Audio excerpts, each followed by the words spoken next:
Test. Once again, I would like to welcome you this evening to this civic engagement project directed to raising awareness of the importance of each of us to become responsible civic citizens here in the United States of America, and more particularly right here in our own community, the city of Chicago. We are pleased to be, this really being co-hosted or supported right here by the Chicago Irish Heritage Center, as well as the cooperation and the support of the Alderwoman of 39th Ward, Samantha Nugent. We thank all of you for helping make this evening process. And it is customary for us as an organization is to open up our meeting with a prayer. And I'm looking for our reciter. I don't see them right now. There goes. We're going to look at that just a minute, because clearly we should recognize, and from our side of the looking glass, God and all the actions and things that we do. And we should have that person shortly. And while we're waiting there, I would call the Imam Badr. Would you step up? Thank you.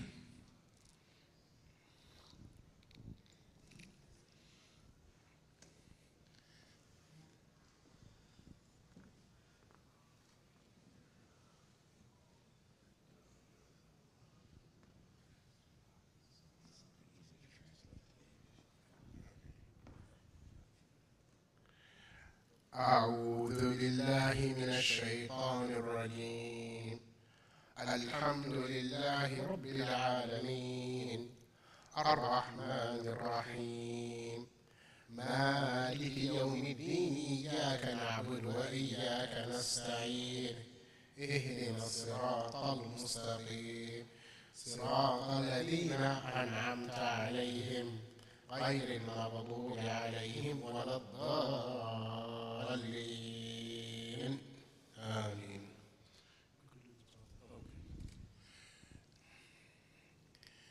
In the name of God, the beneficent and merciful, all praise are due to you, the magnificent and merciful, master of the day of judgment.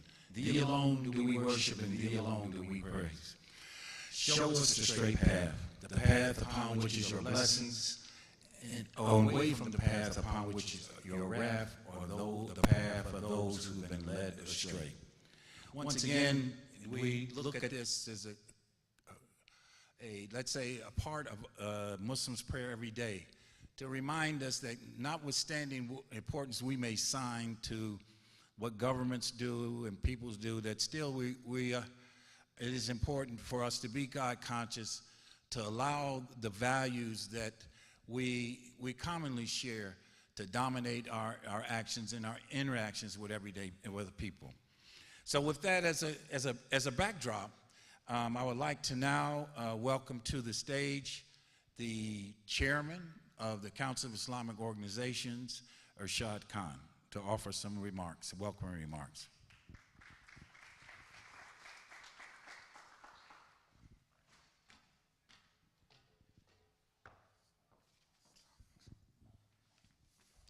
Assalamu alaikum.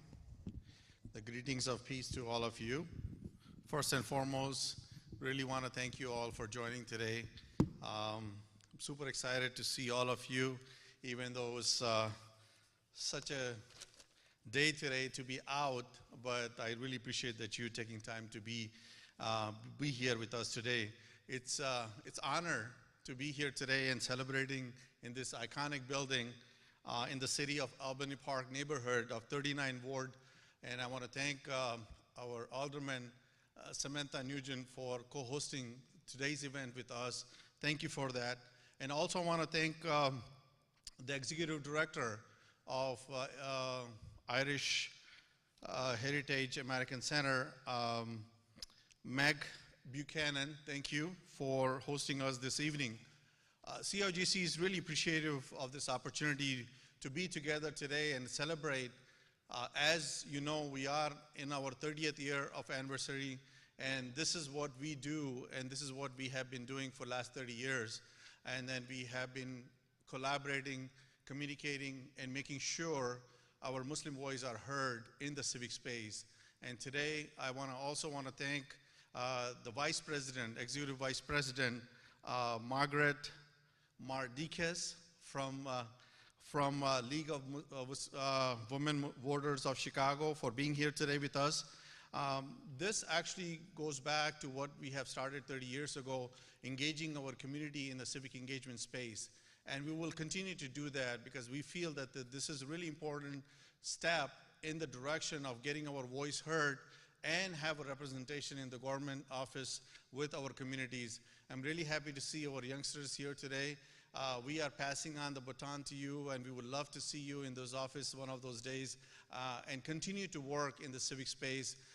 This is our 30th year, and we are excited to be here today in celebration of that and also collaborating this great networking opportunity for all of us, which is an integral part of us as Chicago's largest Muslim organization. And we have representation all the way from the south of Indiana, all the way north into Wisconsin and to the east to the west. So we have the representation all over the Chicago, and we have over 70 mosques and Islamic centers and community organizations are a member, and we call ourselves the largest Muslim representation body.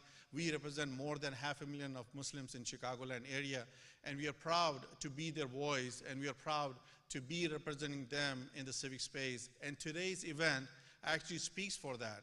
The title of today's speech is Know Your Rights, and this is so important for us, and also voter rights and know your democracy. And this is one of the reasons why we're here today, to learn more and also share those resources that we have today. And I'm so happy to see Andy Shaw here with us today, and he's going to be enlightening us with all the work that he has started 37 years ago, being one of the trusted voice of Chicago. And he's here with us, and he has brought a lot of that good governance of government for so many years, and we would like to hear from him on our rights for democracy. And thank you for that best journalism that you had for the last 37 years that you brought into the city and in our homes. And we thank you for bringing your knowledge and expertise today, Andy Shaw. Thank you for being here. And also at the same time, in my closing, I just want to thank all the community members who are here today with us, especially Imam Badr, who came all the way from South Side with all the youngsters with him.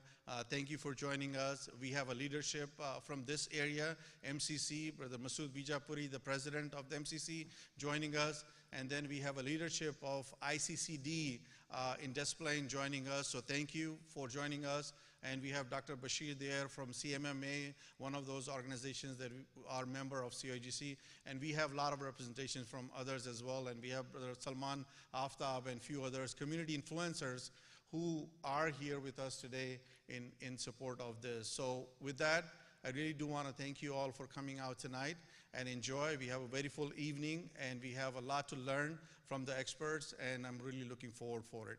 Thank you again for joining out. Thanks a lot.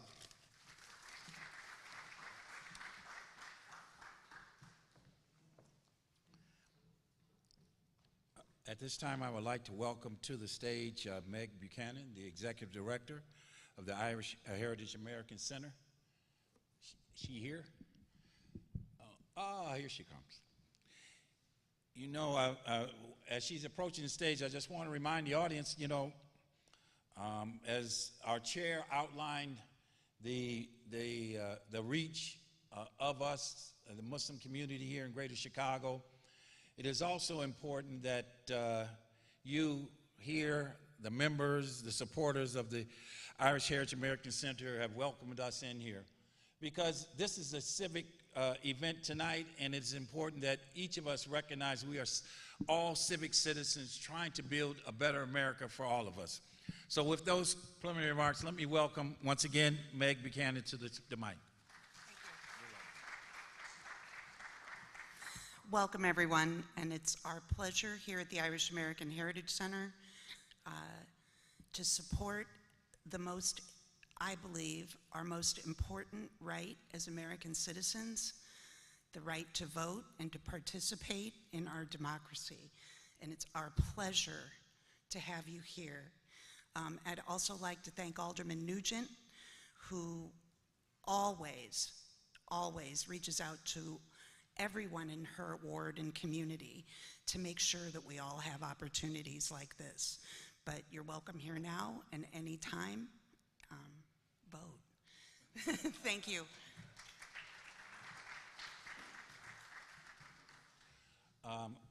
Well, we've heard her name mentioned a number of times this evening. Clearly it's reflective of the work she's doing in supporting the residents here in the Albany Ward, the 39th Ward. At this time, I would like to welcome to the stage Alderman Samantha Nugent.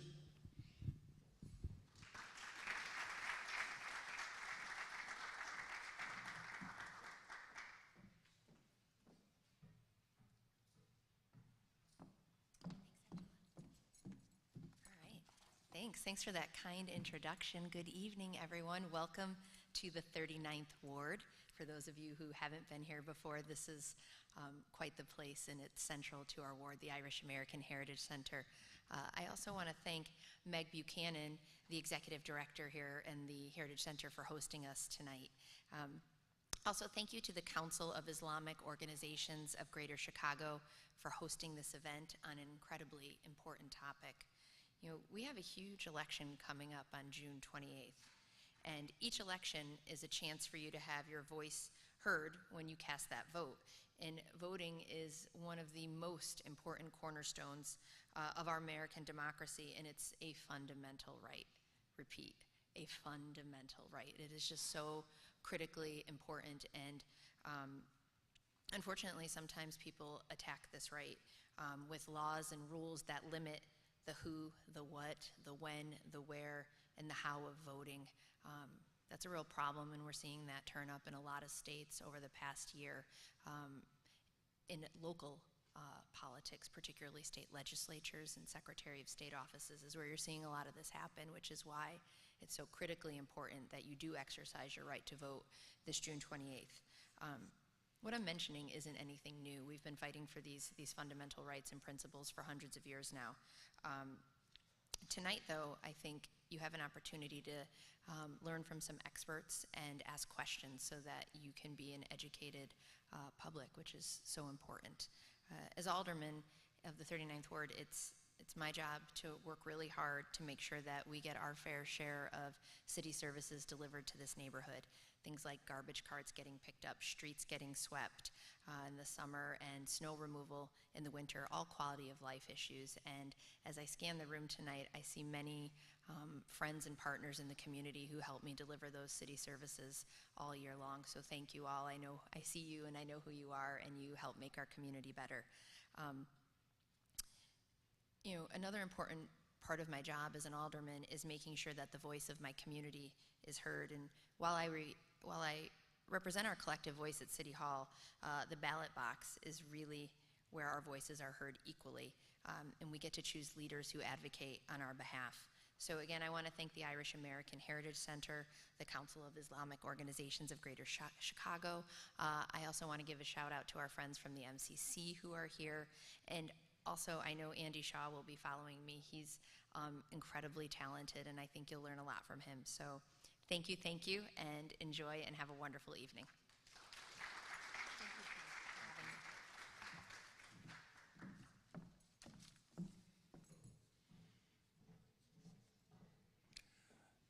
Now that we've been welcomed by all those who've made this evening possible, we would like to now begin that portion of the program to address the substance, voting, our right to vote. The next speaker is a representative of an organization that's dedicated over 100 years to raise the awareness and consciousness of each American citizen of their right to vote and of the importance for them to vote. Catherine Mardikes is the Executive Vice President of the League of Women Voters of Chicago, and at this time we would ask her to come to the stage and offer her remarks. Thank you.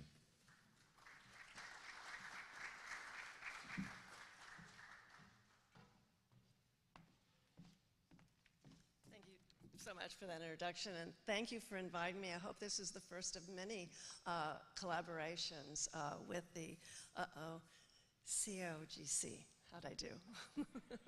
That's a mouthful.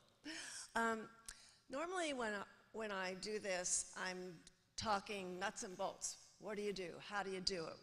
What's going to happen? Getting people registered, how to help them register. But I think tonight I'm going to rely on the handout for a lot of the nuts and bolts rather than spend a lot of time. I have about, I think, 5 or 6 minutes, so I'm going to be fast. So this is the handout that's going to tell you a lot of what you need, and I may refer to it from time to time in the next few minutes. Also, I'm impressed to see up front, the council has put out all kinds of good information as well, QR codes for other counties besides Cook. So, what I think I want to do is address some of the things I hear when I'm out doing voter registration or educating students and others in different settings. I hear things like, oh, I don't need to vote. I don't need to vote in Illinois. Illinois goes the way I want to. I don't need to vote. Or I don't need to vote in the midterms. There's nothing on that ballot that excites me. There's no president, you know. We have a senator this time, but, and then I hear things like, well, in Chicago, it's just, you know, it's just all Democratic. What do I care about Chicago? It's going to be what it is. I get a lot of different, those are lots of versions of that, some a little stronger than my language. And I thought that I would take that a moment, rather than talk about how important democracy is. We know that, and I have a feeling Andy Shaw's going to give us a good one for that. I'm going to talk about why voting matters to you, not to the country. What does it matter to you? So let's think about this midterm election, this midterm primary. Let's start with the primary. How many of you are actually in Chicago, live in Chicago? So quite a few of you. Okay, so if you do not show up at this primary election, June 28th, you're pretty much done. By the time the general comes, at least in most of the districts, it's Democratic. Now, we're nonpartisan.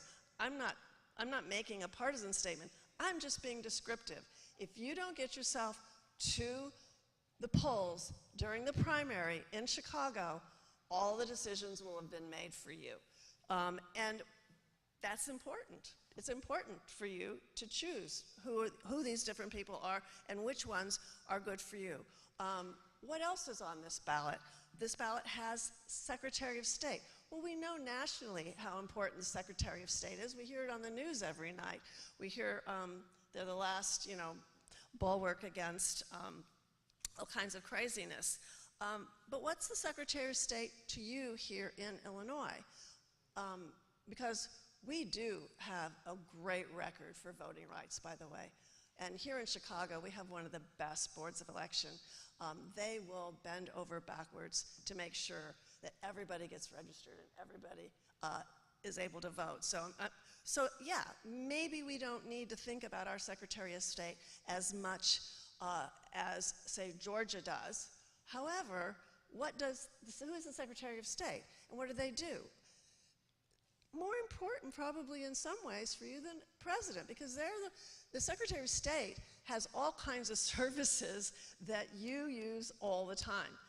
Driver's license, new car, libraries, just on and on and on. Voting, obviously. You will run into Secretary of State services, and if the Secretary of State does not make sure that everything is up to date and make sure that everything runs smoothly, your life will be harder. What about the Metropolitan Water Reclamation District? You know that's on the ballot, right? some people get surprised. It's like, what is that? And there's no explanation on the ballot. So you kind of need to know ahead of time. And it's really important. Every time there's a big storm and that water needs to go somewhere, it's the Metropolitan Water Reclamation District. All the sewage, all that dirty water, it has to go somewhere, get treated, cleaned, find a place to go.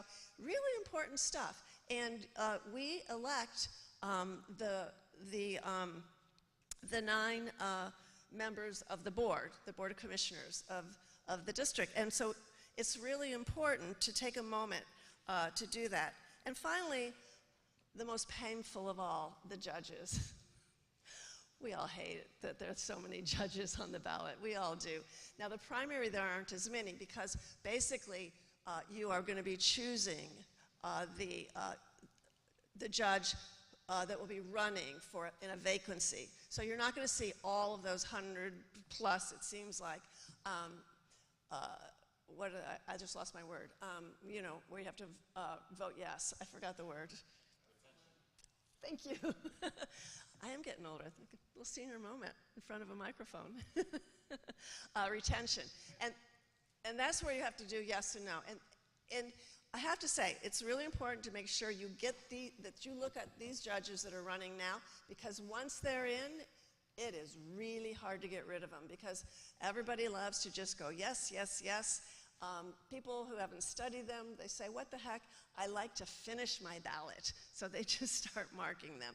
And frankly, what I've given you here in this handout are all kinds of ways of figuring out the best way to evaluate the judges. So for this one right now, on the back side of this, the side that has the logo, no, the side that doesn't have the logo, you will see the Illinois Voter Guide. If you go to this URL, go to this web page, and you put your address in, no matter where you are in Illinois, this is for everybody, it'll pull up your exact ballot. So you'll get to know, first of all, what's on it. You can do that at the Board of Elections, but this also has links to all kinds of information so that when you look, we've asked questions, the League has asked questions, and they've answered them. WTTW has a video voter guide, and we have links to all of these 2-minute set pieces that each candidate has set. And so there's just so much. But what's wonderful is when you get down to the judges, it consolidates all of the 13 bar associations' recommendations so that you can pull it up and see 12 recommendations, 1 no, and even without a lot of studying, you can make an informed vote. But Injustice Watch is where you can go and find more. And you can go to Injustice Watch if you want to just deal with judges, and you can put your address in, and again, you won't see all of the judges. You only see the judges that are going to be on your ballot, and they evaluate them. And this is so important during the general for retention. I think I've gone on longer than I probably should, and save the rest for questions later, huh? Thank you. Thank you.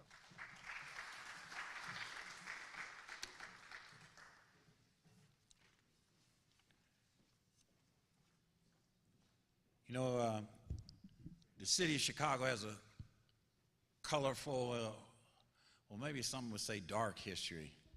When we start thinking about things like Gaylord and some of the performances of our past governors, we have a reputation having the most governors that are served in jail.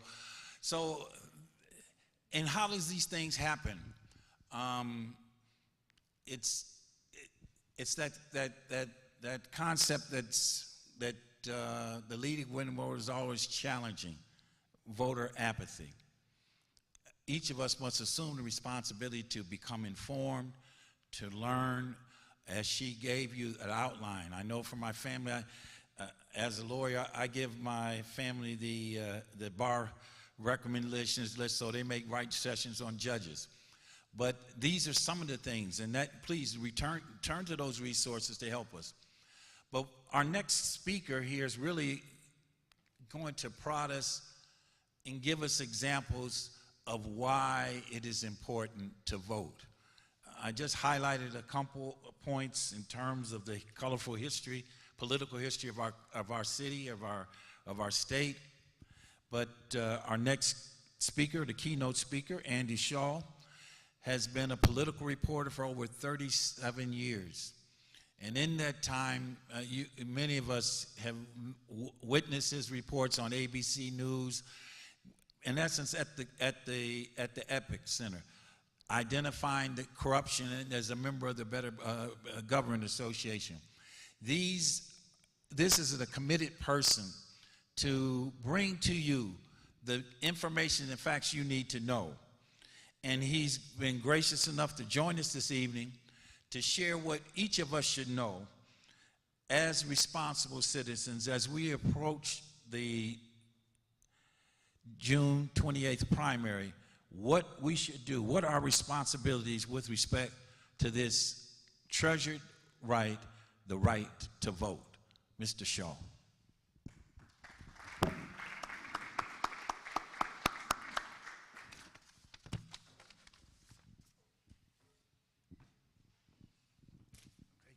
See if I can still use this thing. I had one of these in my hand probably about 10,000 times over the years. First of all, I want to commend all the participants in this event. It's really important to have events like this. I know we probably would have had more people had it not been so oppressive heat-wise, but for those of you who did bear the brunt of it, thanks for coming out. I'm not going to do exactly what was advertised, because I think I can maybe make it a little more informative and entertaining if I go a little different direction. You got some very good information already about the importance of voting, and the League put out that brilliant two-page, on both sides, information sheet. Please don't leave without it. If you care about who you ought to vote for, then you need to go to resources, because it's very hard to separate the candidates, many of whom you've never heard of, you know nothing about. The League, in partnership with Channel 11, has done a tremendous voter guide. If you're looking for assessments of the people who are maybe better than their opponents, you can go to the Tribune's endorsement section. Now, the Tribune historically tends to be conservative, but this is a primary where they're judging people running in the Democratic Party and the Republican Party. So ideology is less important to them this time around than their assessment of who is better qualified to come out of the primary and run in November. So between Injustice Watch on the judges, TTW and the League's wonderful voter guide and endorsements in places like the Tribune, Sun-Times no longer endorses because they're now a nonprofit. They are a partner of WTTW, and by IRS statute, if you're a 501c3 nonprofit, which was the organization I ran, the Better Government Association, you cannot endorse candidates. The point being that the donors who give you money get a tax deduction, and if they're getting a tax deduction, your work should be apolitical, more or less. I'm going to do three things in the next few minutes. I'm going to tell you, I'm going to go to three different places for you. And it's going to be more storytelling than it is a pep talk about voting, because I'm assuming you're all going to vote, and I hope you all get the information you need to vote smartly.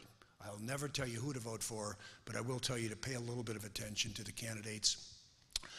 The advertising is so rough and tumble and so negative on TV and on the radio that you need to go to these other sources, or you're going to be totally whacked out by who you should and shouldn't vote for. I'll get to that.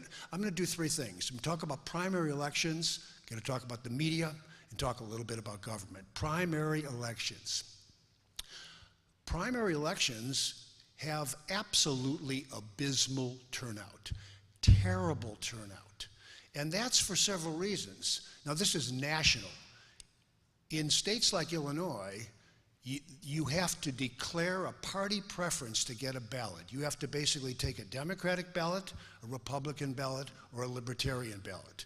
And what if you, like me and most people, say to yourself, well, wait a minute, that's ridiculous. Why should I have to declare a party preference in a primary?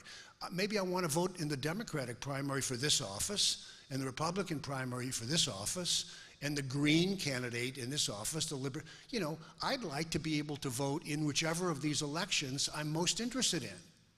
So I think one of the great disincentives to voting in a primary in states like Illinois, and there are many others, is what they call the closed primary. You must declare. I think it's absurd, and I think it's undemocratic. Democratic with a small d. It's not about party. So if I were, you know, what did the lion say in The Wizard of Oz? If I were the king of the election process, one of the first things I would do would be open the primary, open it completely. I do several other things, but so closed primaries cut down the number of people who come out. Another thing that's a disincentive is a lot of people basically say, well, you know, why do I care about the primary? Let's see who gets out of that silly primary, and then I'll wait and see who's running in November. I'll look at the Democrat, the Republican, the Green candidate, the Libertarian candidate, whatever, and then I'll decide. You know, Tweedledee, Tweedledum within the parties, I don't care. So that's a second disincentive to vote. And the fact of the matter is that the closed primaries and the lack of interest in primaries feeds a very, very dangerous precedent in our democracy. Here's what happens. When very few people vote, who comes out?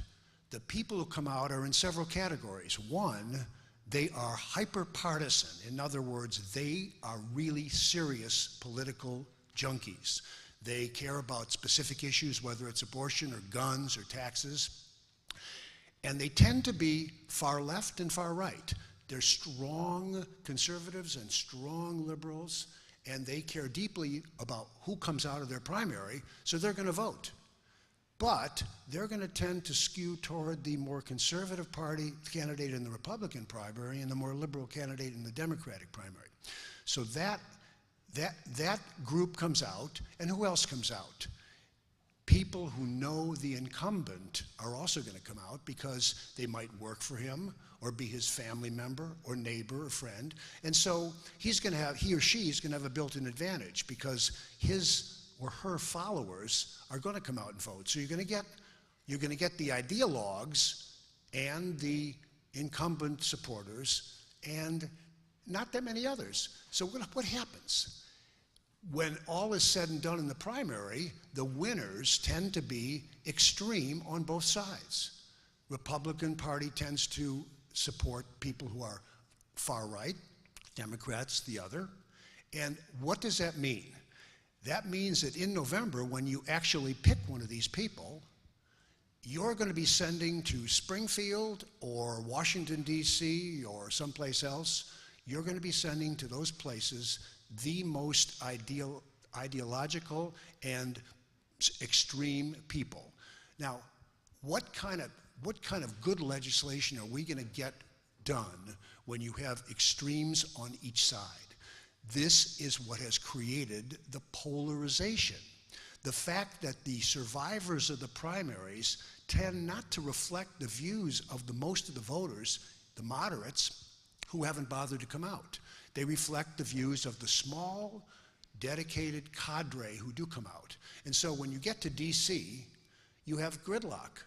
And not just gridlock, you have ugly, ugly partisan nastiness on both sides. So welcome to the wonderful Illinois primary in 2 weeks. Let me tell you what's wrong with the Illinois primary to give you an example of what I just talked about. Let me look at my notes real fast, see if I left anything else out. Yeah, okay. This is one where you'll know what I'm talking about. The most interesting primary this time around in Illinois is the Republican primary for governor. You have a gentleman by the name of Richard Irvin, who is the mayor of Aurora, African-American Republican, maybe Democrat, maybe Demoblican, unclear in a lot of ways what he actually is, but he's running as a Republican. And he has had the benefit of $50 million contributed to him by the wealthiest man in Illinois, a man named Ken Griffin. Ken Griffin is one of my favorite people because he donated to the Better Government Association, so I'm not going to say mean things about him. I don't know him very well, but it doesn't matter. The point is he decided that Irvin would have the best chance of beating J.B. Pritzker because he's African-American and moderate, so he put $50 million behind Irvin. Irvin's main opponent is a downstate farmer who, with his wife, also owns a Christian school, a very conservative gentleman by the name of Darren Bailey. Now, he is very, very conservative, fine, anti-vaxxer, election denier, Trumpy, I'm not saying there's anything wrong with any of that, I'm just defining him. He is supported by another billionaire in Illinois, a guy named Dick Uihlein, who runs a company called Uihlein. You may have seen the boxes and the packaging that Uihlein produces. He's a billionaire. He's given Mr. Bailey about $10 million. But here's the beauty of this primary. Where do you think Darren Bailey has gotten another $10 million? From J.B. Pritzker, the Democratic governor and a third billionaire, and the National Governors Association. So you might say to yourself, well, what is Pritzker and the Governors Association doing messing around in our Republican primary? It's very simple. J.B. Pritzker, along with his Democratic governor friends across the country, they want Darren Bailey to run against Pritzker because they're convinced that he'll be much easier to beat as a very conservative Republican, and that Irvin might be tougher to beat. So you've watched all these ads flooding the radio and TV airwaves, most of them paid for by Democrats who want to elect a certain Republican. If you think I believe that our system is sick, you've been listening. I believe it's sick in a lot of ways. I've just given you one example, the primaries, and the money in politics that goes behind primaries and everything else. Let me switch gears quickly to kind of build on this case I'm making for you. The media. Now, I spent 37 years of my adult life in the media, Sun-Times, Channel 5, Channel 7. I did 12,000, true, I did 12,000 news stories. So is that a fair explanation for why I ended up retiring in 2009? Could I say I was tired? 12,000 stories, every one of those stories on deadlines where you had to have your hair combed and your tie straight and your makeup on, and you had to sound like you knew what you were saying. You couldn't go, you can't be stumbling over your words. And most importantly, if you're on the air at 6 p.m., you better have your A in place at 6 p.m. I mean, you can't show up 5 minutes late to TV. Anyway, I had a wonderful run. But so what's the deal with media today? Here's the other factor that basically feeds the polarization and cements it. And that is the fact that almost everyone watches, listens, and reads the publications, the cable stations, and the radio stations that talk about things the way they want to hear them. So if you're a conservative, you're going to watch Fox or Newsmax, or what's the third one? There's a new one now, Something America. Anyway, there's 3 very conservative cable networks, and there's talk radio. 75% of talk radio is conservatives, following in the Rush Limbaugh tradition. And then you have certain publications that are more conservative than others. The Wall Street Journal is the best of the conservative newspapers, very intelligent, hard-working, good journalism, but with a very much of a conservative Republican slant.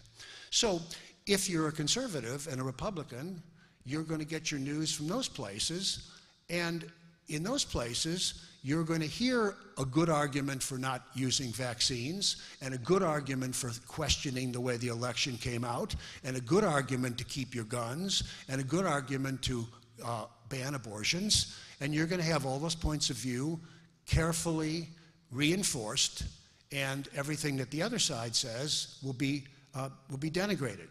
On the left, you can watch CNN, MSNBC, you can read the New York Times, the Washington Post, which will give you a much more liberal Democratic slant. And my wife is a very good example of what happens. She happens to be a liberal, and she watches MSNBC. And I say to her, well, why don't you watch Fox to see what they're saying? She would not be caught dead turning it on. And I think the people who watch Fox wouldn't be caught dead turning on MSNBC. So that reinforces the polarization in the electorate. So you have the polarization in Washington based in part on primaries, and you have the polarization in the electorate, which is basically created by the media I talked about, and of course social media, which drives this probably even more than the things I talked about, Facebook, Twitter, all the other places, where you have unfiltered information. You don't have editors like I used to have in the news business. There's no, you know, you hear that Fox and you hear that Facebook and Twitter are kind of watching, but they're not editors. So unless your stuff is over the top, outrageous, you can get away with saying almost anything you want. And so you can reinforce the position of your folks, and you can continue to trash the position of the other folks. And what are we left with? We're left with, in my opinion, a democracy in deep, deep trouble. I mean, I wish I could say, gee, it's all, you know, cotton candy and corn dogs. I wish it was. But I have never been more troubled by the state of our American democracy. And I'm not going to blame certain individuals. I mean, I know who I think I could blame. It's both sides, but, you know, some more than others. But the reality is we are in a real funk as a nation in terms of democracy. And civic engagement, I commend every one of you here today, and I think, yes, still vote, but be aware that we are in very difficult times. And the thing that's most disturbing to me is I don't see the path out of this dark forest. You know, I lived through the Vietnam War era. Unfortunately, I'm an old guy. I lived through that era. The country was bitterly divided during the Vietnam War and over civil rights and black power with the Panthers and others. It was a very tough time, late 60s, early 70s. But that passed, in part because we didn't have social media and cable then, and so we kind of moved on after that. And when you got a little more moderate politicians leading things, I think things calmed down. The country calmed down, and we went into a period in which we had politics that was a little more civil, and civic discourse that was also more civil. And that's gone now. And, you know, it's sort of like the genie out of the bottle. I don't know how you ever put it back in, which is not to say, look, I sit here crying about the state of our democracy, and yet I still work really hard for an organization called Change Illinois, which is a good government reform group. I spent 9 years running the Better Government Association. I'm like Don Quixote, you know, the errant knight tilting at windmills.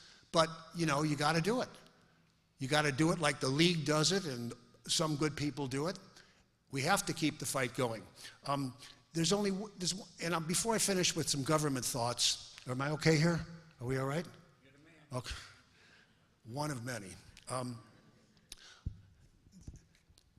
Dr. King said something that Barack Obama borrowed, and I use it a lot too because it's one of the only things that gives me a feeling of hope. And the line could be put a couple ways. But simply put, the line is, the arc of the moral universe bends toward justice. And true or false, what that means is that there's a tendency in Western democracies and countries that have democracies to basically try to get it right. And I will say one thing for this great country, and don't think for a minute that I'm not a patriot and a great lover of America. I'm telling you that I think we're in big trouble now, but I love this country just like I love the city. And I want it to improve. And you know what? The reason I think that there's got to be a path out that I haven't seen yet, but there's got to be one, is because we always found one. You know, we kicked out the British and formed a nation. We eventually abolished slavery. We ended sweatshops and child labor. We gave women the right to vote a century ago. And then we had civil rights, and we've had now gay rights. And the point being that regardless of what you think of those things, those were all steps toward a more just and humane society. You know, the speed of them, they moved at a snail's pace. It took a long time. So if that's true, if Obama was true, if King was right, then maybe we do have a path out. And if I do find out what it is, I'll come back and tell you. Last but not least, government. We have a right to good government. It is our right. It is what we deserve in exchange for our tax dollars. We spend a lot of our hard-earned money on government. And so We deserve government that works for us, the taxpayers, and not just itself, the insiders. We deserve a government, and I had an acronym I made up at the Better Government Association. Let's see, now, see here, don't ever get old. It doesn't matter. If I say all the words, we'll come up with it. But my point is, we deserve a government that's honest, accountable, transparent, fair, and efficient. Faith, I think that's right, faith. Not in the religious sense, in the nonpartisan sense. Faith was the acronym.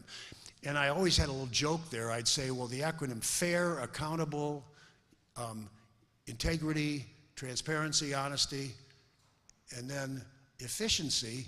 Well, if we lived in Great Britain, you could have an E at the end of the word faith. Doesn't work here, and it's not very good as a joke, sorry. But here's the problem. Here's the problem. I told you what government should be delivering, and this is, by the way, this is meant, it's no disrespect to the mayor of Lincolnwood who's sitting here. I'm not speaking about anybody personally or Alderman Nugent.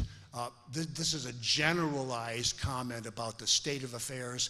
It is not targeted at any one individual because, like anything else, it speaks to maybe the majority of a group, but certainly not all of them. People get into government and politics for the wrong reason. Once they get there, they stay there. They do whatever it takes to stay there. They fight term limits. They fight changes in election law that would make it easier for people to run against them. They fight any kinds of change. They fight to keep people off the ballot who would challenge them. They fight against redistricting that would create more competition. Once you get there, it's very intoxicating. People open the door for you. They may pick up your groceries for you. They call you sir or whatever, or ma'am. And you know what? It's a lot of power. You hire people, fire people, make final decisions on things. And once you're there, it's hard to remove you. Now, do I think all of these politicians should be removed? Of course not.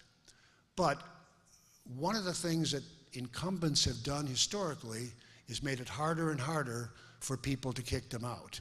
So they schedule primary elections in cold weather. Illinois always did that until this last one. They make it in February or March where it's snowy and cold. Why? Because the insiders will come and vote and not the rest of you guys because it'll be too cold or snowy or icy. So they put the primary in the wrong place. They give themselves the power to knock people off the ballot for bogus reasons. And if those people go to court, it takes so much time and energy by the time they get back on the ballot, it's election day and no one's ever heard of them. So there's all kinds of schemes that politicians and not just politicians, but elected officials use to stay in power. So what do we need? We need redistricting reform. We tried to do it in the city of Chicago with ward remap reform. It didn't work because the powers that be didn't want it. The state didn't want it for legislative districts. Congressmen don't want it for congressional districts. They're happy carving them up so most of them can remain in power, and so they do. And they draw the maps to protect their own party. The way redistricting works, not in the city, but in state legislatures, whatever party controls the legislature also gets to draw the map. And when you draw the map, you draw it to protect your legislative majority or to increase it. And of course, that's unholy and it's wrong. We should have independent commissions basically drawing these maps in ways that create districts that can encourage competition. So people don't run because they don't think they can beat the guy who's there, and they don't run because nobody knows them, and they don't run unless they're independently wealthy, and they don't run because they're afraid they'll get knocked off the ballot if they do run. And so you're left with the same old, same old. And I will give you one last statistic, and then of course, if there's any other questions about things relating to all this, I wanted to tell you a few stories rather than give you a pep talk about voting, because I thought it might be more interesting. But I think it's critically important to open up this electoral process and get more people who can run and will run. Now money in politics makes it hard. Incumbency is hard to beat. election schedules and petition challenges make it hard, but one of the ways we're going to basically reclaim our democracy is if we find a way to get new people in who can work across the aisle in ways that get things done.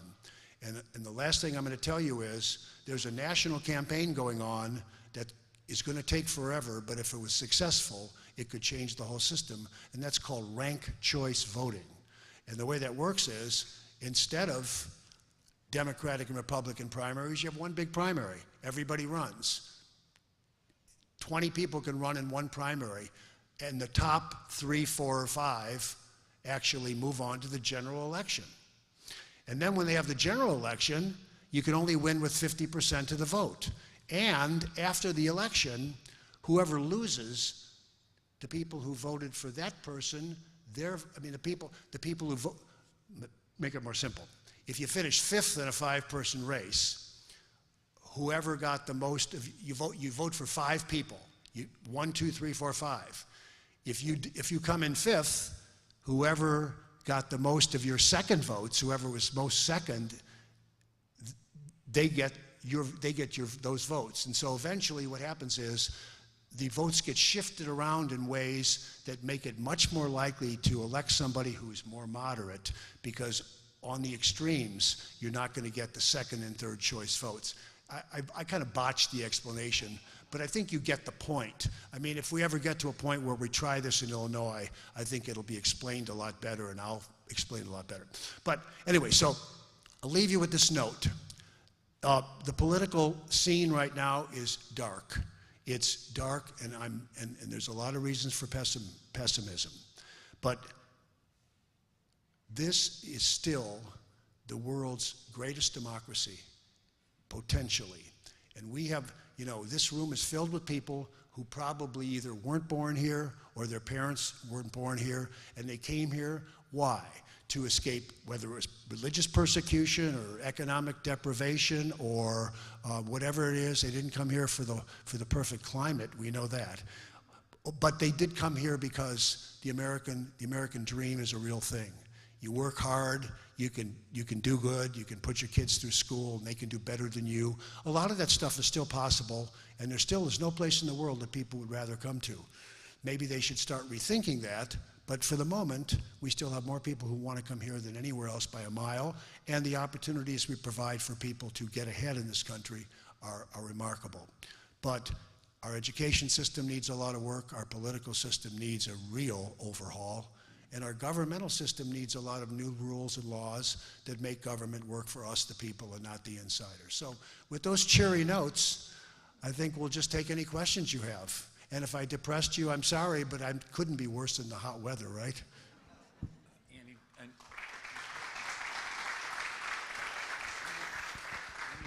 let's just could we get another portable mic to circulate in the crowd, so if there's questions you want to ask of our either of our speakers? Do we have another one? Say something about ranked choice voting. Okay. While we're waiting for you to formulate your questions, what I like about ranked choice voting, especially when I'm talking to young people or apathetic people who say their vote never counts. Well, they want someone from the Green Party. Why should I go vote?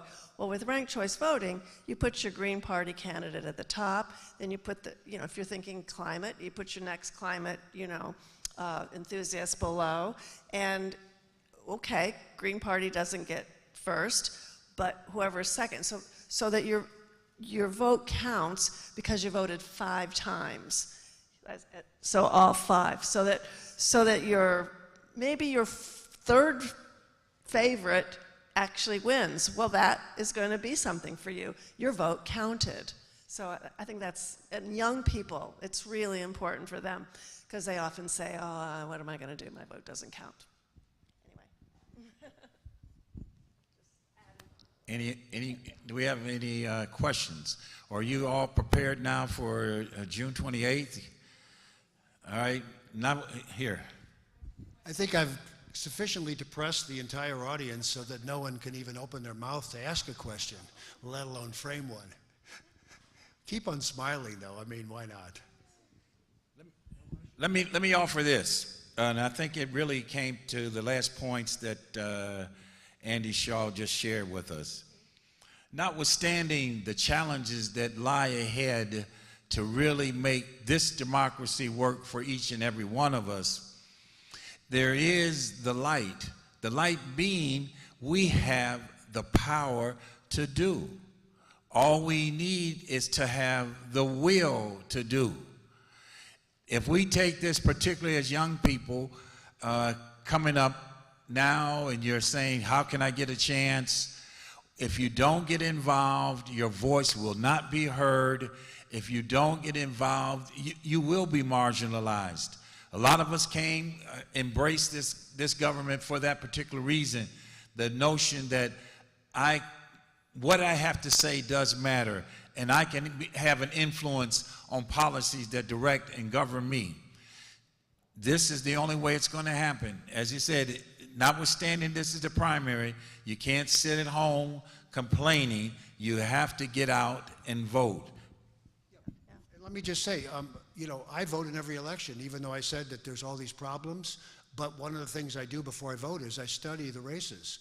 And that's what I would advise. That's why I admonished all of you, or I encouraged all of you to pay attention to that two-pager that you got from the league, because, voting is fine and you should vote, but we need to be informed voters, not just people who come in and push levers because we're supposed to. So I would encourage everybody who cares about the democracy. We can change it if more of us come out. I mean, is it a heavy lift? Of course.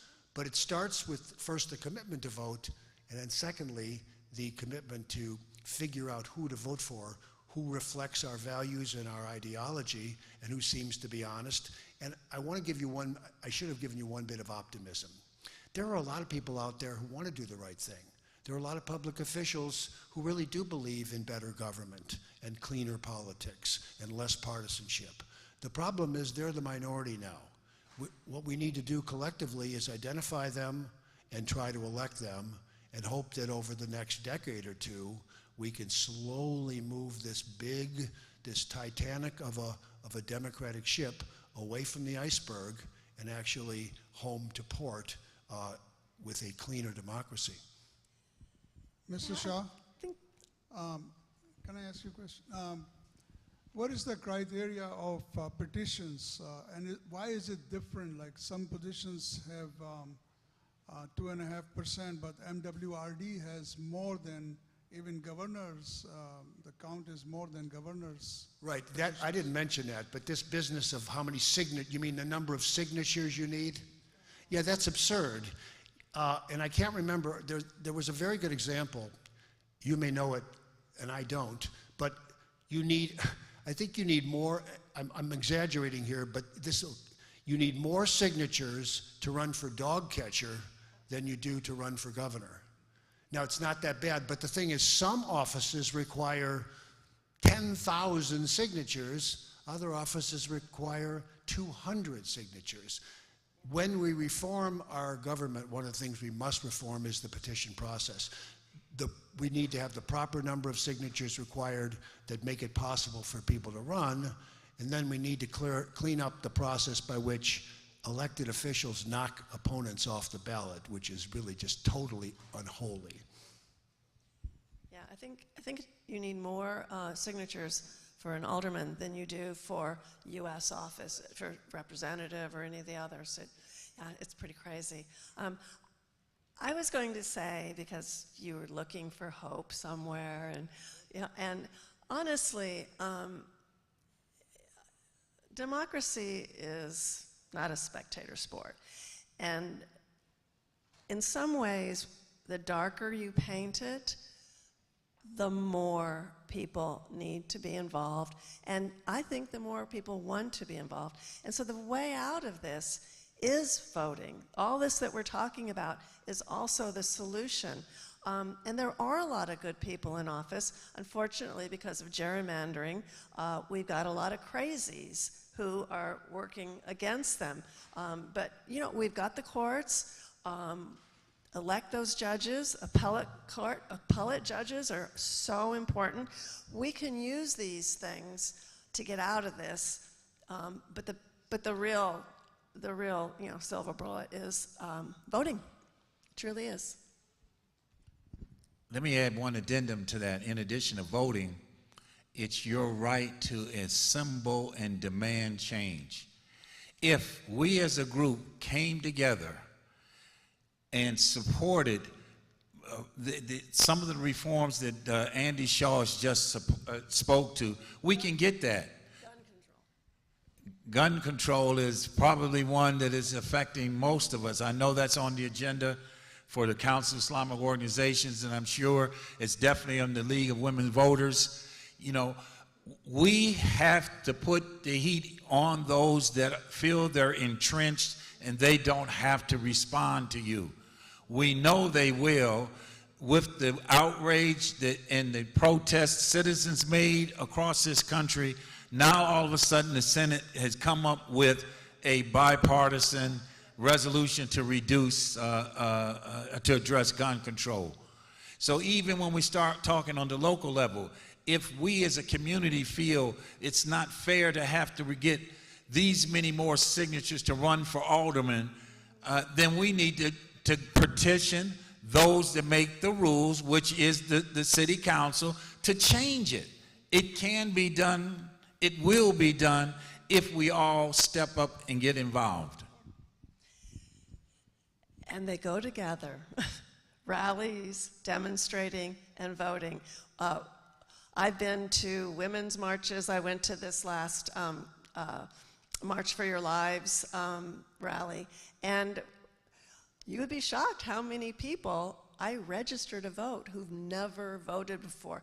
They got up, they went down there, they made signs, they let their voices be heard, but they didn't even consider the fact that voting will get them what they want, the more noise they make. So whenever you see somebody rallying, make sure they register to vote and go vote. Thank you. Well, seeing that, I know we ran a little bit. We have another question? Yes. Yeah. So today I read an article, I want to say, it was in multiple newspapers like New York Post, Yahoo News, etc., where I want to say 55% of Republicans and roughly 54% of Democrats all agree that in the future America won't be a democracy.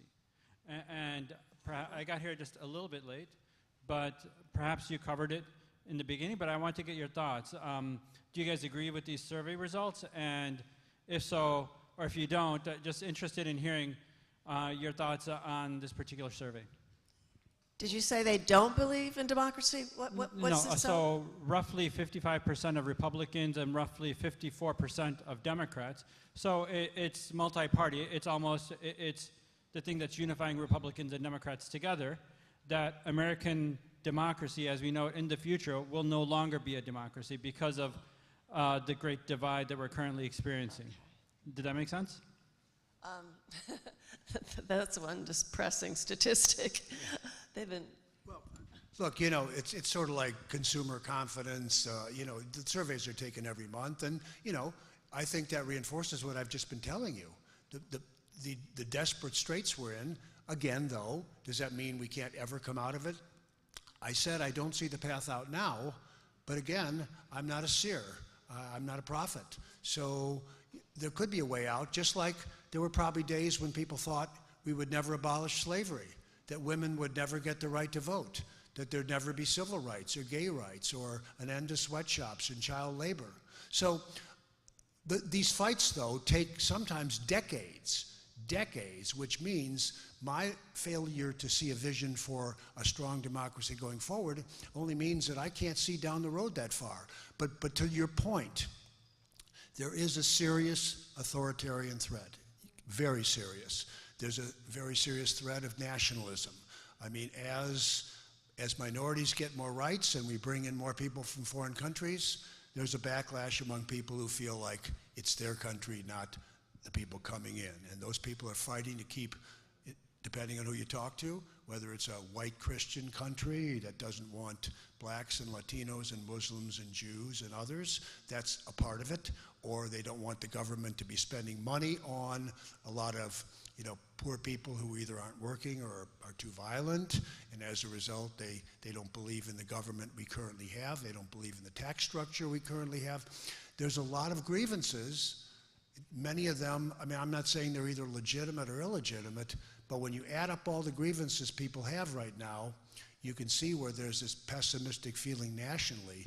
Now, I am not pessimistic. I would not be one of those 54 or 55%ers.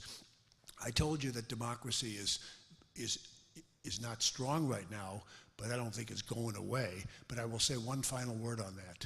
Let's watch. We need to see who wins the midterms.